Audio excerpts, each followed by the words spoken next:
Prepaid plan expire होता है या मोबाइल रिचार्ज की वैलिडिटी खत्म होती है तो आपकी आवाज बंद कर दी जाती है। फोन मेरा, सिम कार्ड मेरा, नंबर मेरा, तो सर रिचार्ज खत्म होने के बाद आउटगोइंग कॉल बंद होना समझ आता है, लेकिन इनकमिंग कॉल बंद होना सरासर मनमानी है। सर हमारा मोबाइल नंबर आज हमारी डिजिटल पहचान बन चुका है।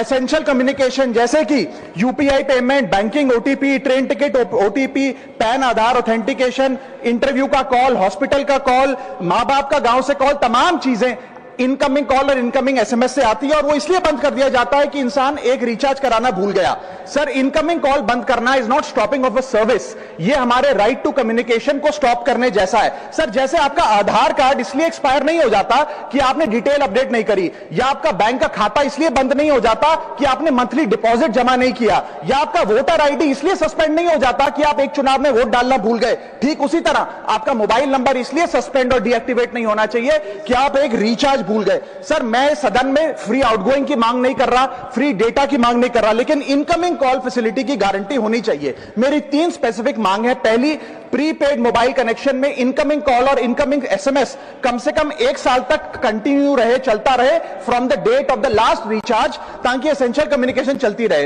दूसरी, deactivation of the mobile number after 3 years. ऐसा ना हो कि आपका मोबाइल नंबर किसी को आपका मोबाइल नंबर बंद करके किसी और को अलॉट कर दिया जाए। कम से कम 3 साल का ग्रेस पीरियड देना चाहिए from the date of the last recharge. And third demand, mobile operator should introduce a low cost incoming only plan. वो लोग जो सिर्फ इनकमिंग के लिए फोन रखते हैं उनके लिए, जैसे कि 10 रुपए में 180 दिन की इनकमिंग कॉल की फैसिलिटी, इस प्रकार की स्कीम्स मोबाइल ऑपरेटर को लानी चाहिए। दूसरी समस्या जो प्रीपेड कस्टमर्स फेस करते हैं वो है टेलीकॉम ऑपरेटर का 28 दिन का मंथली रिचार्ज। साल में सर महीने 12 होते हैं, लेकिन 28 दिन की रिचार्ज के माध्यम से 13 टाइम्स रिचार्ज कराना पड़ता है। कैसे सर? 28 दिन into 13 times is equal to 364 days. ये एक बड़ी क्लेवर स्ट्रैटेजी है जिसके चलते आपको फीलिंग 30 दिन की देते हैं, लेकिन आपसे डीलिंग 28 दिन की करते हैं।